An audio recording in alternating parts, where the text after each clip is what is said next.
There's always something new to see in Lake Superior.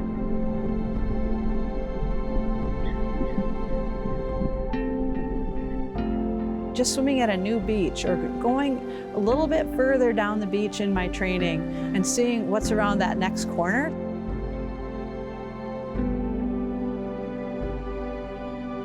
I can find myself pretty far away from my towel before I'll turn around.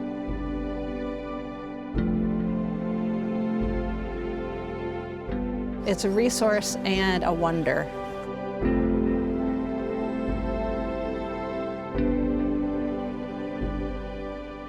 The river flows seamlessly out and becomes the lake. And all of our rivers around Lake Superior become the lake.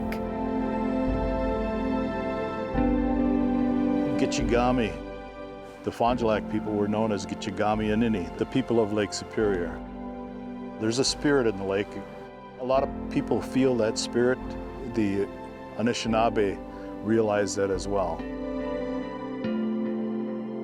There's no place like Lake Superior. It's just a beautiful, beautiful place and incredibly precious. I think it's really important for everyone who comes to this lake to really understand how precious it is, how unique it is. It carries 10% of the world's fresh water. And water is becoming the most precious resource there is.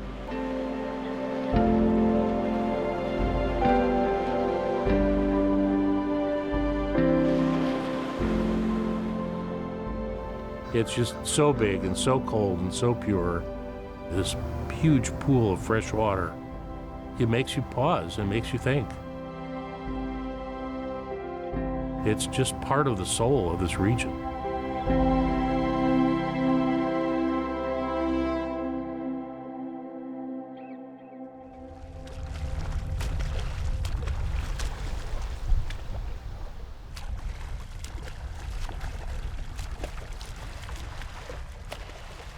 I'm Karen Zemlin. I'm a lifelong Minnesotan. I started swimming in open water with my dad when I was 14, and we did a lot of swims together. We started swimming in Lake Superior when he was training to swim in the English Channel. You have to train your body and your mind for open water, cold water swimming. We're lucky to have such a big body of water for open water swimmers to train in. Karen and a team of 5 seasoned marathon swimmers devised a plan to attempt a distance record relay swim for Lake Superior in late August 2023. Their idea was to swim nonstop without wetsuits from Split Rock Lighthouse to Duluth. The swimmers would swim 1-hour rotations over the 46 miles. When not in the water, they would rest and warm up aboard the 68-foot Soulmates 2. The 36-foot Imagine would lead the way with Paul Vogue in his kayak as a safety escort. In preparation, they held a practice session in July. For today, our goal is to swim that shape of a box, so there's 3 GPS coordinates. On the team with Karen was 62-year-old Jeff Everett, 64-year-old Craig Collins, 51-year-old Casey McGrath, 28-year-old Seth Batesold, and 57-year-old Mike Miller. We're no spring chickens here, except Seth. So they come with a lot of experience of their own, and we're going to lean into that. Super toasty in this wetsuit. On practice day, wetsuits were allowed, a luxury that the swimmers wouldn't have a month later. Today is a good proof of concept that this time of year, during this swim window at the end of August, that this is achievable. It's a slow, subtle process, but it's getting warmer. So we're one of those invasive species as the lake warms up, the open water swimmers. This is the first long relay in Lake Superior. In an event that's over 45 miles, it's substantial because we know how fast those conditions can change.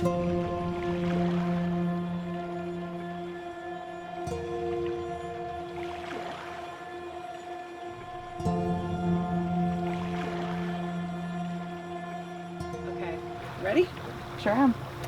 Okay, so the day is here. How are you feeling right now? I'm super excited. I think that the water is a great temperature. I guess I didn't get a read on it. I heard it was maybe 65 even, so that's plenty warm. Plenty warm. Plenty warm. All right.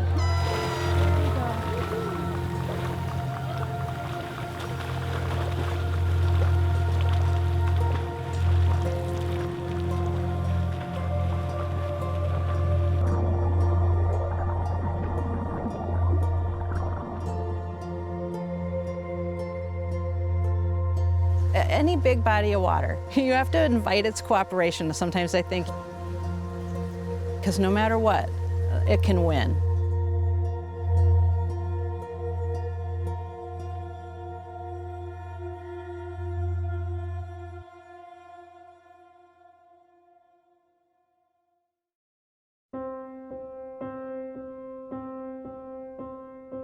We live on a blue planet.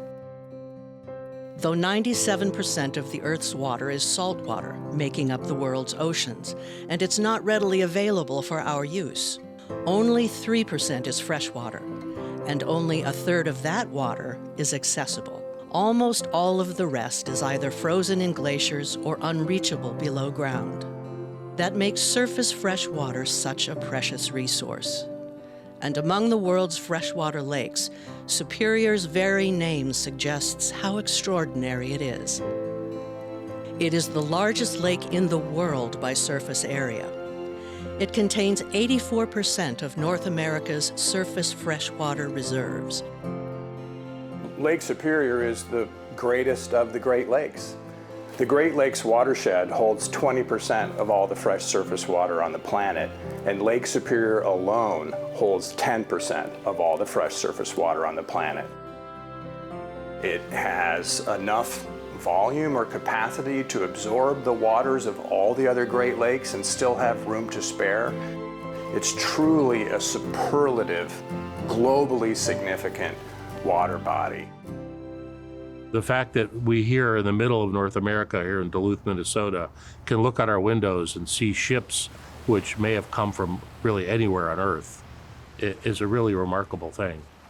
This is the largest freshwater port in the world, routinely moving goods across the globe, out of the center of the United States to far-flung countries in Europe. They ship to Australia, they ship to parts of Asia. So it's really a remarkable connection for our people, but also to a global economy.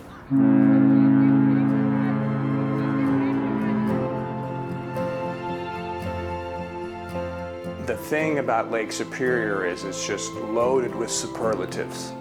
It's just so big, so vast, so beautiful. It's the wildest of the Great Lakes. It has the most wilderness-like shorelines, and it is the one lake that people can visit and get a glimmer of what it might have been like to be here pre-European settlement. It is the most intact of the Great Lakes ecosystems that we have here in North America.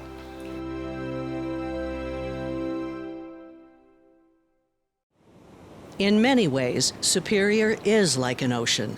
And while her power is nothing to be taken lightly, the lake can have a gentle side, especially in the warm summer months. There's something about Lake Superior that can connect with everybody, whether they like to swim in the lake or fish in the lake or kayak in the lake or boat in the lake. I'm Katya Gordon. I'm a contented resident of Two Harbors, Minnesota. I live there with my husband Mark and my two daughters, and we sail on Lake Superior. We've had a charter sailing business since 2010. We'd love to bring people to Lake Superior, learn how to sail, and get more in touch with the lake itself. In 2014, we started taking young adults with us as crew on Lake Superior, visiting schools and doing educational programs about Lake Superior. I love our rugged shoreline and all the drama that comes with that, but I also just love the sensation of leaving it behind. The water is incredibly clear, and there's just a little sound of the waves lapping on the hull of the boat, and it's incredibly peaceful. But as Katya and her family know well, Lake Superior's many moods include some that are fierce, and the lake has very few safe harbors where you can ride out a storm. Conditions can change in minutes, and huge swells build very quickly, much faster than on an ocean. Some 600 ships have been lost to Lake Superior, and the biggest storms have sunk multiple ships. The lake's frigid waters have made wrecks particularly deadly. By one estimate, more than 1,000 lives have been lost.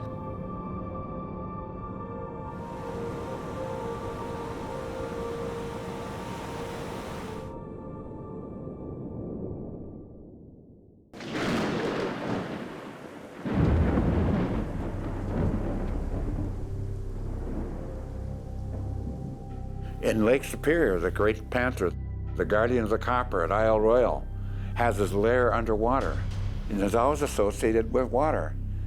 They used to have ceremonies to the great panther where they would make offerings and sink them to the great panther that was down under the water. Because, of course, he controlled the storms. So that if you were a commercial fisherman or just even traveling on Lake Superior, you did that in order to ensure safe travel. You never take Lake Superior for granted. You never trust it. It can be dangerous, can be deadly.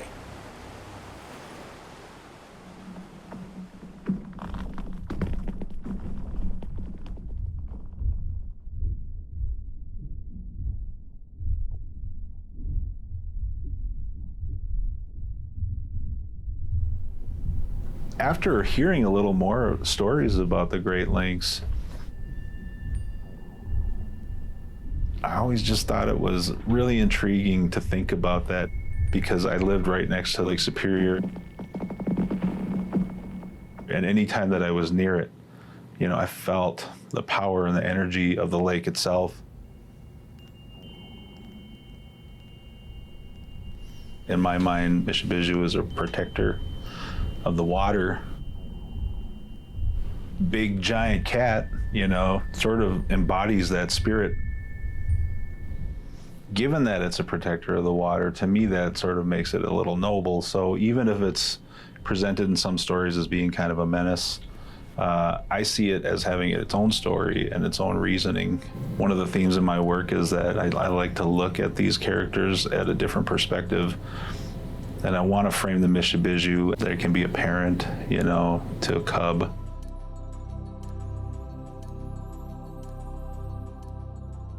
A lot of Ojibwe medicine bags have the image of the panther with a kind of zigzag line on top, meaning it's underwater.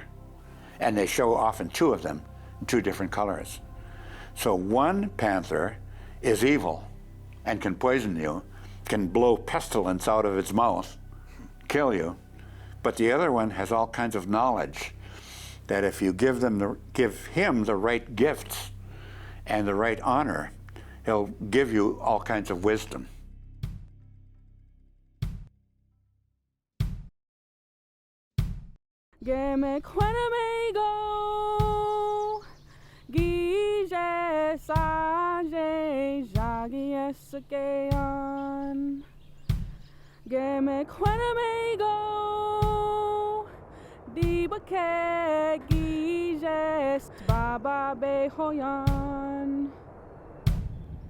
Mekwanda gojida hapene gosha Game kwanamego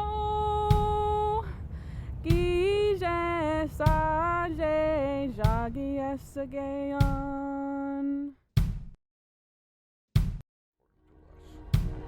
Chigami Zibi, that's what our name for the river is, the river of the Great Lake. And the bridge right over here is named after Biaswa. Biaswa was a war chief of the Ojibwe who said, "You couldn't convince me to move anywhere else in the world. This is the center of the universe for me." And that pretty much summarizes what this area means to the Ojibwe. The river is also known as the St. Louis, the largest Lake Superior tributary in the United States. And deep within the St. Louis estuary, where the river's nutrient-rich waters mix with those of the lake, there is an island of special importance to the Fond du Lac Band. It's called Manitou Minis, or Spirit Island.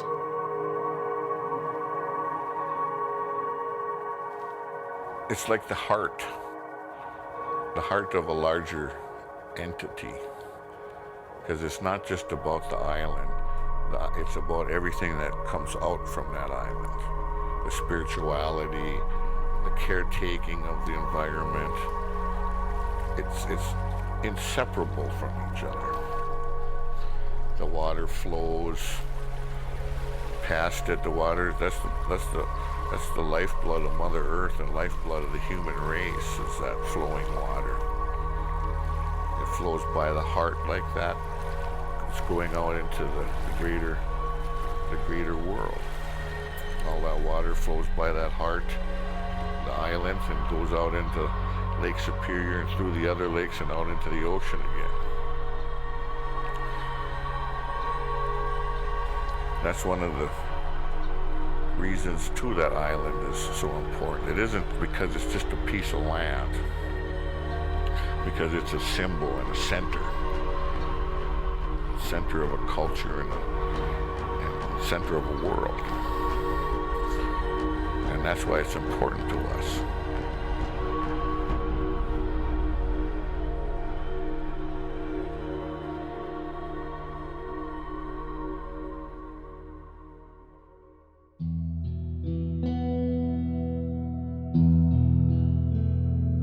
This whole area is part of the prophecies of where the Anishinaabe would live forever. This would be our perpetual homeland, was in these areas where the food grows on the water. The Menomin is relevant to all of us human beings. If you look at the beauty of this estuary, all we need to do is be grateful for, these surroundings in order for us to have a reciprocal relationship with all that provides for us. So when you're in the estuary, you're gonna see wetlands, forested islands, incredible bird diversity, waterfowl migrations that are really singular and important. You're also gonna see a lot of mammal, reptile, and amphibian diversity here too. You get a sense that it's full of life. The marine estuaries, or the estuaries on the saltwater coasts, have one big difference, and that's salt. But here, we still have many chemical differences between Lake Superior and the St. Louis River, for example. The St. Louis River comes down, it's warm, it's dark, it's nutrient rich, it's flowing out of wetlands and forests, it's carrying a lot of nutrients and small sediment particles with it. The lake is really clear, it's cold. It doesn't have many different kinds of life in it because there's just not enough nutrients and energy to support that. And so those two ecosystems are overlapping in the St. Louis River, and that provides a space for all of these creatures in the lake, all of these creatures in the river to live together in a really productive place.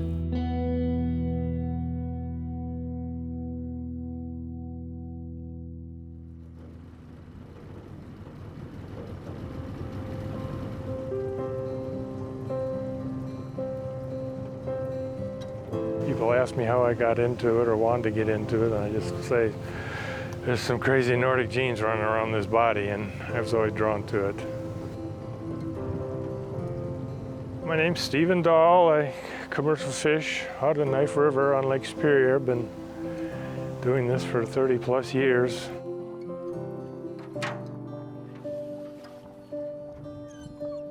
I'm up at 4 a.m. and you want to get out on the lake before the sun comes up. It's a perishable product out there.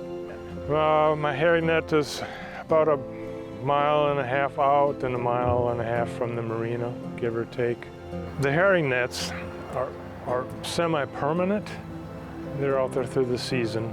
It's an efficient system because you just go out there when there's fish are around and lift one end of the net up, plop it over the bow, and then just slide along and pick the herring out, and the net goes right back in. It's really nice because you shut the motor off and it's quiet. And it's just a world of herring gulls and me and water.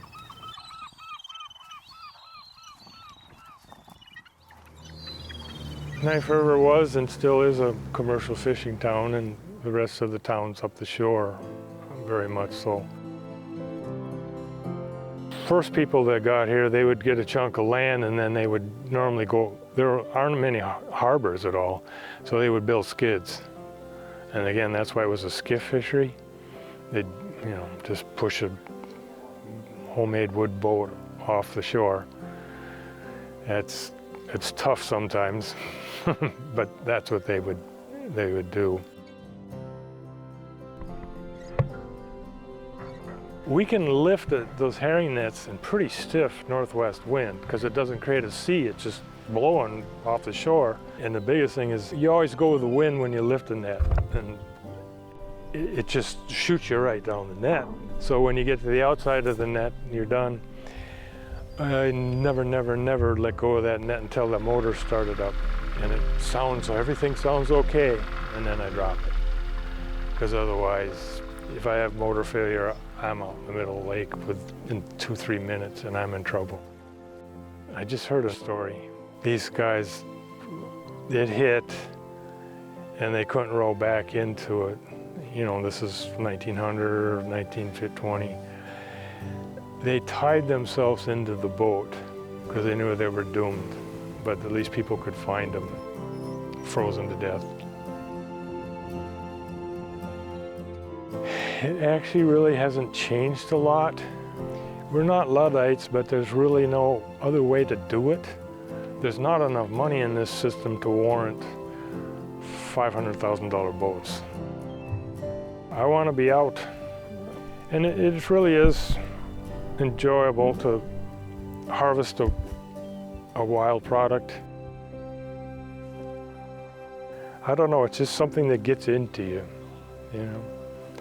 Seeing a net come up full of fish is pretty enjoyable.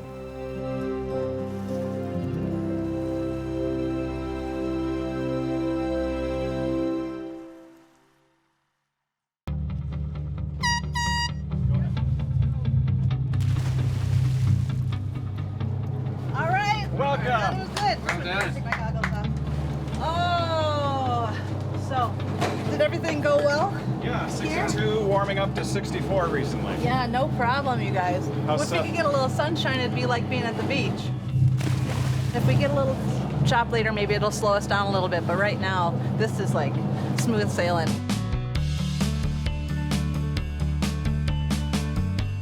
Feels good to get the butterflies out the first leg.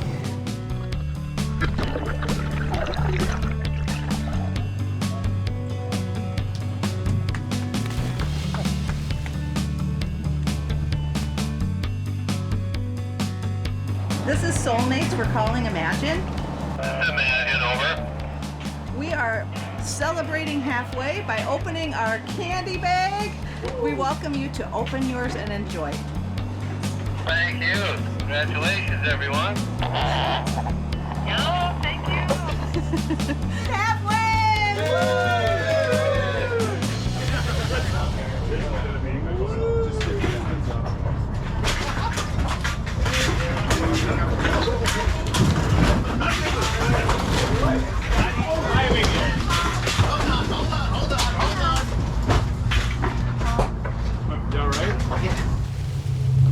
In the afternoon, a tailwind kicked up, with gusts greater than 20 knots. The National Weather Service declared a small craft advisory that kept Paul Vogue and his kayak out of the water. The waves grew to 5 feet and began pushing the sailboat ahead of the swimmers. It's looking pretty choppy to me. So we'll see how it goes, man. You just don't fight it. Don't fight the lake. So try and find a rhythm where you're in sync with what's going on and keep swimming.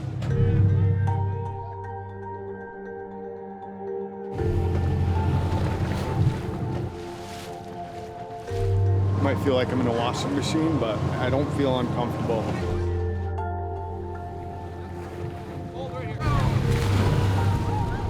As darkness approached, the wind and waves persisted. Out of concern for the swimmers' safety, the captains began discussing the possibility of aborting the swim.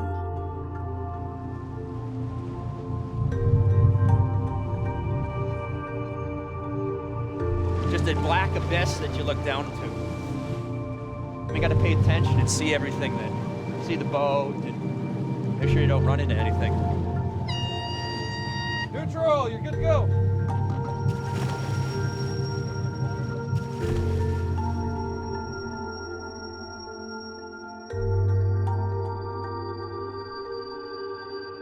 Swimmer on deck. I gotta get some rest. That was a long hour. Yeah. Fatigue is settling in. The air temperature is colder, so the variables are, it's challenging now. Pretty challenging.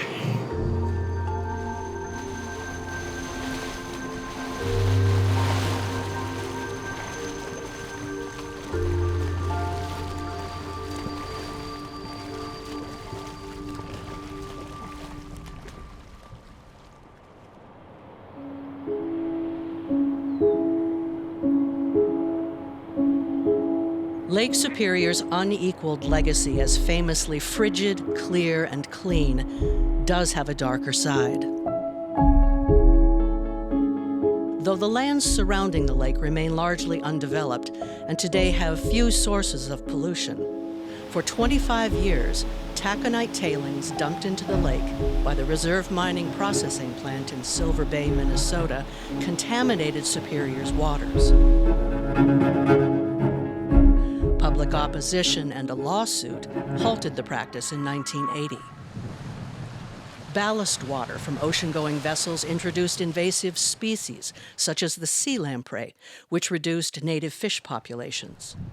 Solutions were found to reduce those impacts too. But today the lake faces new challenges.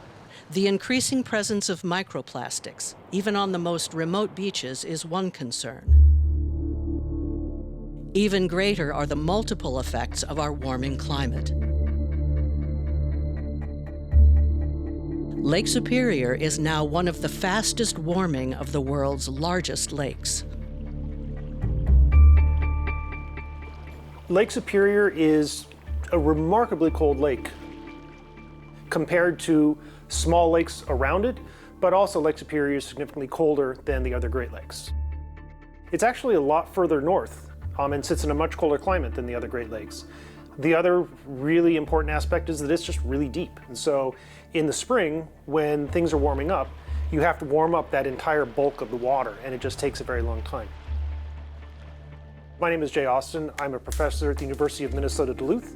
I work in the Department of Physics and Astronomy, but also here at the Large Lakes Observatory, which is a group of scientists on campus, all committed to developing a better understanding of how large lakes around the world function. Winter conditions play a huge role in determining what happens the following summer, as much as whether we're having a warm or a cold summer. Basically, since about 1980, we've seen a dramatic increase compared to what happened the previous 80 years. The lakes are 4 to 5 degrees Fahrenheit warmer now in the summer than they were 40 years ago. And a lot of that is driven by the fact that we are having much milder winters, which means less ice. And again, those winter conditions end up rolling forward into what happens in the summer. And so it's a combination of milder winters and warmer summers that are causing surface temperatures to be measurably and statistically warmer now than they were 40 years ago.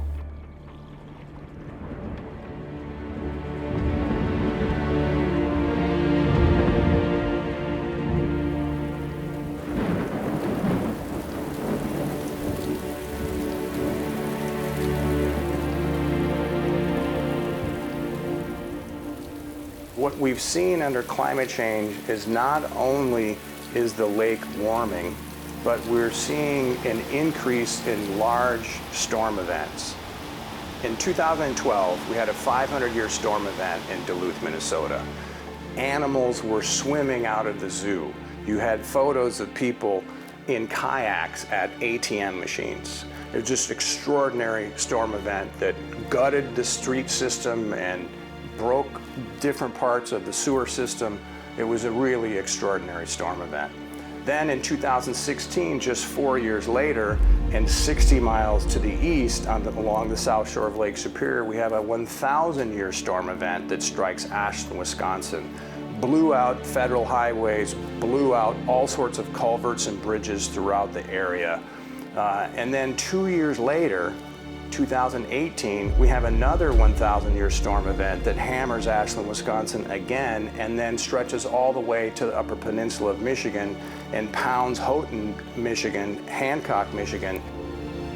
And these storm events created sediment plumes that were so large that they're visible from space.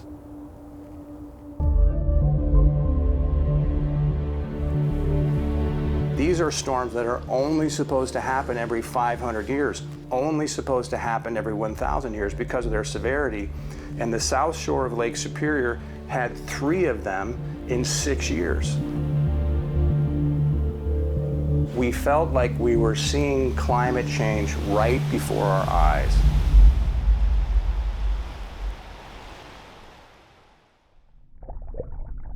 The storm of 2012 also impacted the lake's ecology, causing the first documented appearance of a large, harmful algae bloom. Algae are these very small organisms that live in water. They're an important function of any food web. However, they can grow in abundance, and that's when you have an algae bloom. So it's when you just have really an explosion of growth. You can see this when you look in, a pond or a lake. You see all this kind of scummy green-looking water. And so algae play an important function, but when they grow in abundance, they can actually become very problematic for the ecosystem. In areas like Western Lake Erie that has a really strong agricultural presence, and it's also a much shallower basin than Lake Superior, you see these really extensive, really intense cyanobacterial blooms.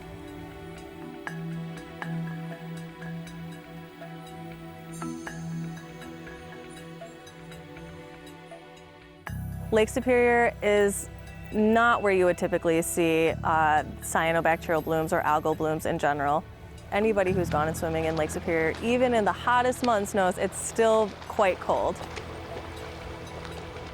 We have been surprised in seeing blue-green algae blooms or cyanobacterial blooms in Lake Superior. The first documented example was 2012.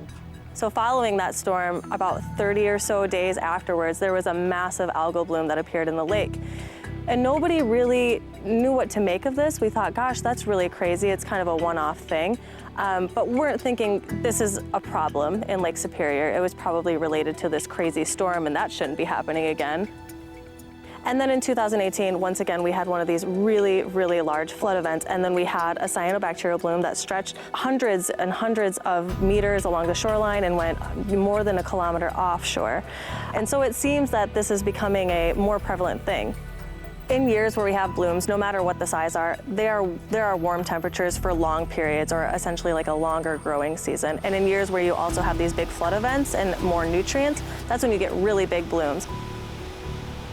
We're seeing cyanobacterial blooms in big, beautiful Lake Superior. It's a huge scientific surprise and a mystery. The mystery is that most Lake Superior algal blooms aren't appearing where scientists expect to see them. The nutrients that feed algal blooms typically come from agricultural and urban runoff, and the South Shore locations where the blooms have been most evident have little of either.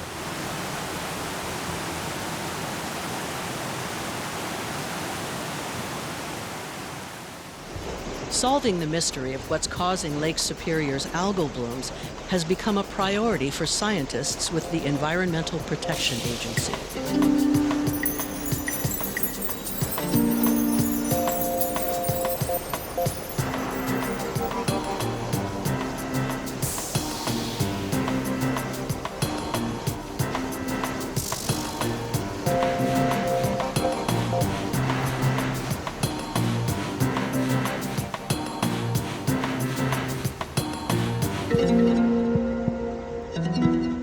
This is the Lake Explorer 2 that we're on today on our way to Bayfield and the Apostle Islands. We've been interested in Lake Superior with these occasional occurrences of algae blooms along the south shore. We're trying to be ahead of the curve and really get this baseline data now before maybe future blooms develop. So on the back deck, we'll lower down a device we call a CTD rosette, and it collects water at different depths through the water column. And it has some sensors on board that helps us characterize the plankton community, and we can look at the different types of algae that are there. Here we have an opportunity to really get at the beginning of a problem in Lake Superior because we are just starting to have blooms. We have fairly clean water.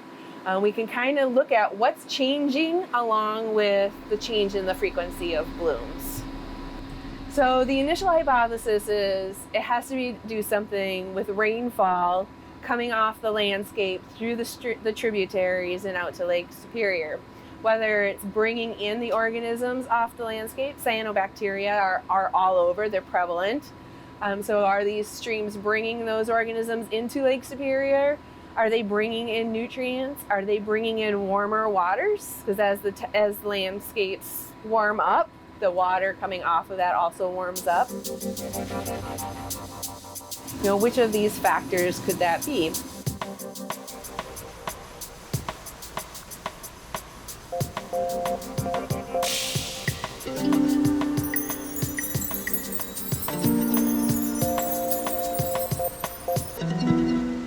I'm on board to help with the glider work, and we'll be deploying our autonomous underwater glider probably outside the Flag River near Port Wing, Wisconsin this morning. With the sensors that are on the glider, we can cross-compare what the glider is detecting and what we've sampled from the CTD rosette. It's where the glider really is a useful device. We can put it out for long periods of time. We don't have to have a ship and crew.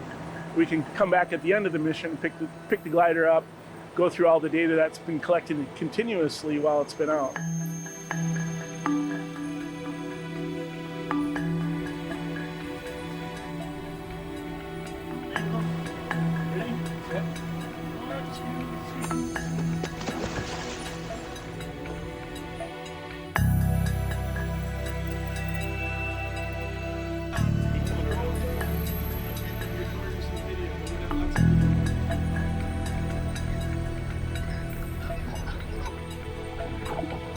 If a bloom occurs, we'll try to fly into it, try to measure the extent of the bloom both horizontally and then vertically with the glider.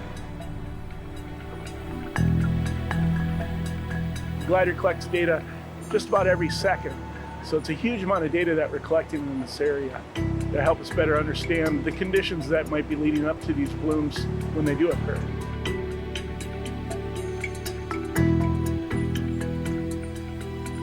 While EPA researchers explore the origins of Superior's algal blooms, others are studying the impacts of climate change on the lake's fish populations. Clues are being found under the ice. When you step out on a lake in winter, it's dead quiet. The snow is completely decking the entire lake, and you think, okay, if it's quiet up here, it's got to be quiet down there. As more researchers are finding out in the winter, there's actually a lot going on under the ice. All right, let's see what we got. With time, the amount of ice that's on the Great Lakes and the length of time that ice is out is changing. When it's uncovered by ice and snow, you get a lot of sunlight that regulates where the phytoplankton are in the water column, and that kind of structures this food web. So what we're doing in this winter project is collecting samples from different depths in the water column that will be able to tell us where are those phytoplankton sitting and what types of zooplankton are there. You got some copepods in there, some cladocerans. Lots of interesting questions can be answered using these little creatures. With time, the amount of ice that's on the Great Lakes and the length of time that ice is out is changing. So we're seeing extended ice-free seasons.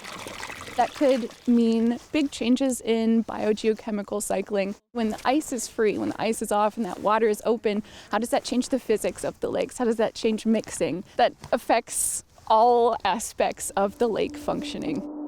So if you have an ice cover, there's usually some algae growth underneath the ice. Some of those algae cells settle, allow enhanced productivity of invertebrates in the winter that are then available when those fish swim up to feed. So losing ice is kind of a big deal. The loss of ice cover and warming of the lake have created additional challenges for those whose livelihoods depend on Superior's fisheries. Cold is beautiful. Uniformly cold water out there, no trouble. The top water gets warm. It'll get up to 60, 65 degrees, you know, and it's 39 degrees down in the bottom. So you get some really weird currents. And quite often, we see it, winds one way and currents another way. So when the net comes up, it'll start spinning on you, or the net will be way out there in front of the bow, and the wind's pushing you back the other way, and frightening sometimes. On the end of each net, I carry large floats. They're about this big. It helps the trollers see it, but also it holds that end up. And when the current hits, you get out there and you realize they're underwater.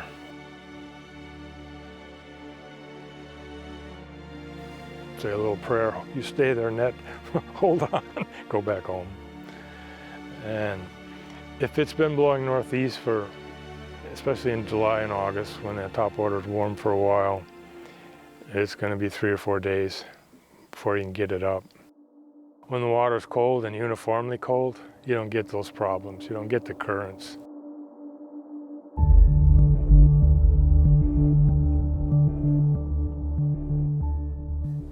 We've had warm water hold on longer in the fall. That warm surface water pushes into October quite a bit. It was 57 degrees surface water pushing November 1st. That's really late. Cold is beautiful.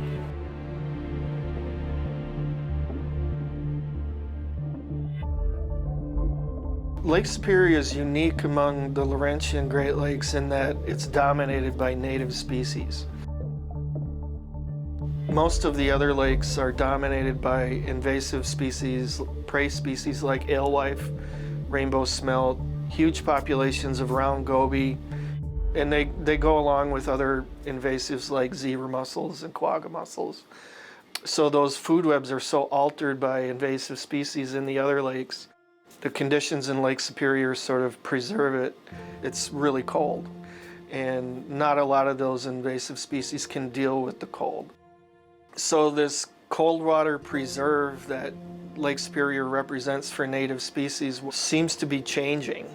Now, I don't think we've hit a threshold where they're gonna be able to become hyperabundant consistently, but if climate continues to change as it is, you're gonna see some of these invasive species that are on the edge of their range start to expand and increase, especially in areas like the St. Louis estuary, which not only gets the most ship traffic in the Great Lakes, but we also have plenty of invasive species here in the estuary that potentially could spread to other river mouths and wetland areas as you move up the shorelines. And if warming continues, they'll spread naturally. As Lake Superior's waters have warmed, the impacts of climate change have become visible in the sky as well. Increasing droughts and exceptionally hot summers have brought unprecedented forest fires.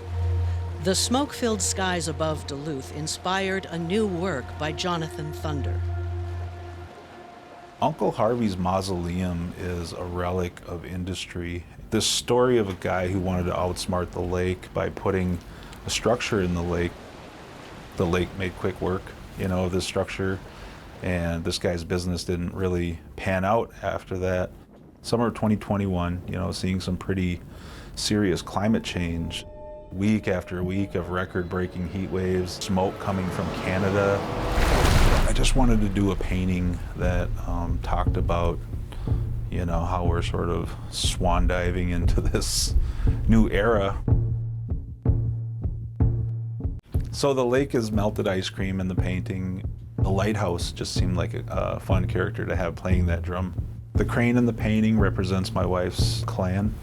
Central figure in that piece is a bear, and the identity of the bear in the Ojibwe clan system is that of a protector, someone who keeps the medicine for the people. Climate change has been a discussion. There have been scientists saying, you know, this will happen.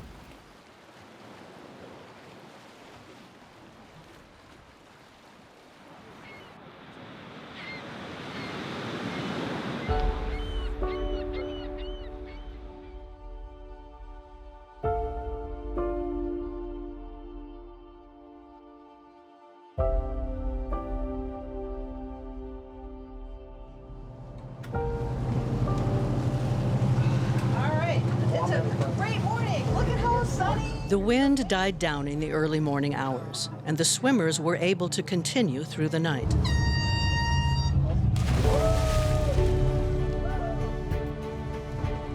Wind, waves, and cold water were the biggest challenges anticipated by the team. The first two tested them, but water temperatures had remained in the 60s for the entire distance. This fact underscored one of the primary goals of the swim: to raise awareness of Lake Superior's warming waters.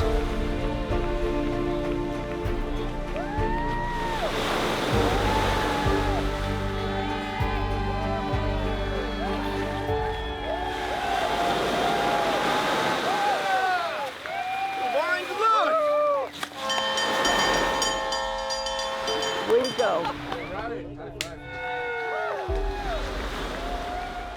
The story of the swimmers' accomplishment and the warming of Lake Superior was big news regionally and reached a nationwide public radio audience. We're excited to do it and complete the swim for ourselves, but really the reason this is being organized is to draw some attention to the fact that the lake is warming at a really rapid rate. And it's good for me just in my own personal life to, I guess, to really think about these things.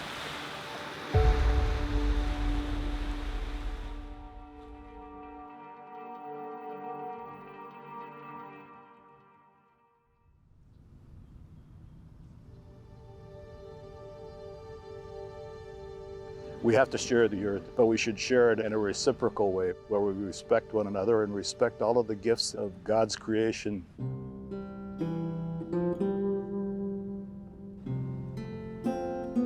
The estuary that we see now is a changed place. During the colonization process, so the 1854 treaty was signed, settlers really started to move into this region. What they were originally interested in was minerals and timber. First, Superior became a city, and then Duluth as well really started to expand. As they were developing, they really used the river as a way to flush out things we didn't want on the ground near our houses. Things like wood waste, industrial effluents, PCBs or dioxins or furans. Late 1800s, early 1900s, steel plant began working, and they were dumping everything that come out of that steel plant right into the lake. And that wasn't just the steel plant, United States Steel, that was, you know, many other corporations, manufacturers, and so on, that were extracting resources from the land and just dumping it into the river. It's caused a big sore here. We've probably lost over 60% of wetlands in the mouth of the St. Louis River. The St. Louis River was dead. It was effectively dead. It didn't have oxygen. Life requires oxygen. That's a profound impact on a system. There's a lot of diversity that was lost in that time. The forests were dramatically changed. Wetlands are very hard to restore. It takes a lot of work and a lot of follow through that sometimes we don't have enough money for. Some of the things I've heard from people who were here when the estuary was at its worst, their parents said, don't go near the water, it's not healthy. The fish skin would slide off the fish when they touched it. Their mom would make them throw their clothes into the washing machine because it stunk so bad. People turned their backs on the river because it was so horrible.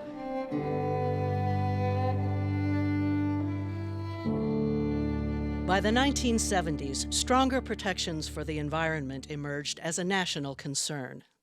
In 1987, the United States and Canada signed the Great Lakes Water Quality Agreement, which designated the St. Louis River estuary as one of 43 areas of concern in the Great Lakes region, each of which had been significantly impaired by human activities.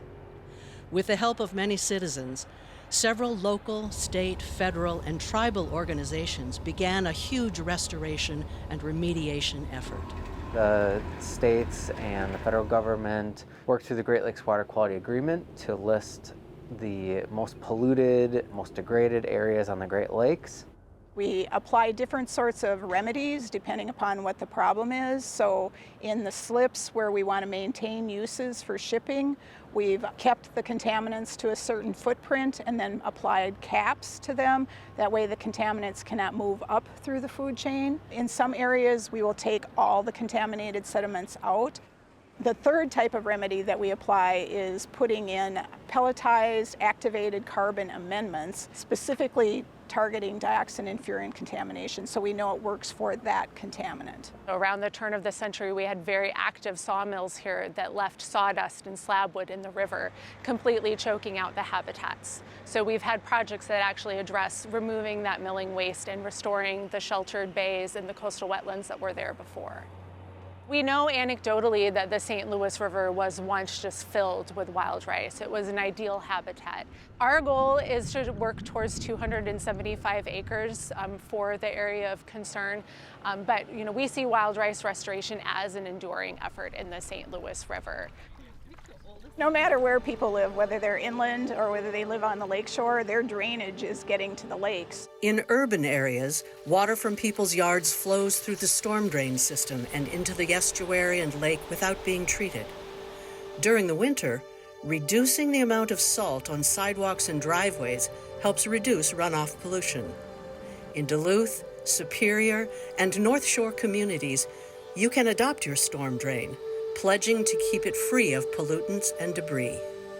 The more people can control things in their own yards and pick up litter, rake up their grass clippings, rake up their leaves, prevent any dog poop from getting into the storm sewers. We can make sure that we don't dispose of household hazardous chemicals improperly. But we don't want them going down our kitchen sink, and we don't want them going down a local storm drain. We've worked really hard to make it cleaner, and we need everybody to help keep it clean. Our future vision for the river is a river that people want to use and want to be near. As we've been making progress, people are returning to the river. Bird watching, paddling, boating, fishing, all these opportunities are gonna just get a little better and a little better as this river heals. It will remain changed in some ways, but it will also thrive as a new place, as a place that is revised from what it was in the past through efforts to restore. I think it's also a place that will bring all of those prophecies and considerations and conflicts to the forefront, and we have to resolve them. That's the significance of this place. When you look at who is going to solve climate change and who is really going to make the difference, it's the young people. The folks who have not ever experienced life without climate change, they're the ones who are going to be solving this. I mean, it's really hard to live on our boat for weeks at a time and not be changed in some way. We take on a crew of young adults, college-age kids, and we sail from port to port and we visit different schools. Who can tell me what an invasive species is? My name is Brandy Chapland and I'm 25. I was interested in doing sea change because I love sailing and because I also am very passionate about the environment. So this seemed like a really good opportunity to kind of tie those two things together. The crew, they're doing the presentations, they're helping with the cleaning and the cooking and all that kind of stuff and sailing the boat. Okay. I have a really deep connection with the lake just because I see it's such a powerful being. It's alive. Being able to see it every single day is powerful, and watching it change and watching the weather roll in. crazy how the waves can pick up so quickly just in an hour. And we've had days where we've had 6-foot waves and you're crashing around and people are getting seasick. You start pulling deep. It can be a very scary experience at first. I have no sailing experience. All right, Finley, let's go ahead and go around to this side. To have your house moving all different directions and up and down, and you're feeling nauseous and maybe cold and tired and scared, and it can be a little overwhelming. Forward. Yep. But I think having a captain like Mark who's always calm in those situations and really knows what he's doing. All right, hang on, I'm gonna be back in a minute. Learning how to walk is a really big thing too, and there's lines and winches and kayaks, everything you can imagine on top of the boat. And so when you're out there in high seas and being able to navigate the boat, and that is a really big skill. All right, we're sailing. Woo!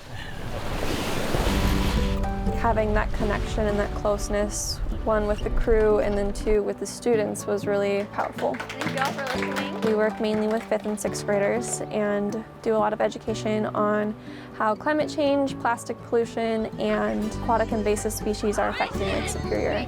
And we really try to focus on what the kids can do in their own lives to make a difference. We show them a map of Lake Superior and we invite them to commit to some change they're going to make, and if they do, they get to sign the map. Avoid single use. Avoid single-use plastic. I love it. Plant more trees. Drive electric cars. Oh, good. Never use a single-use water bottle again. When I no idling cars. Replant trees. Toss something in the trash. You look at the number. It's like, can I recycle this?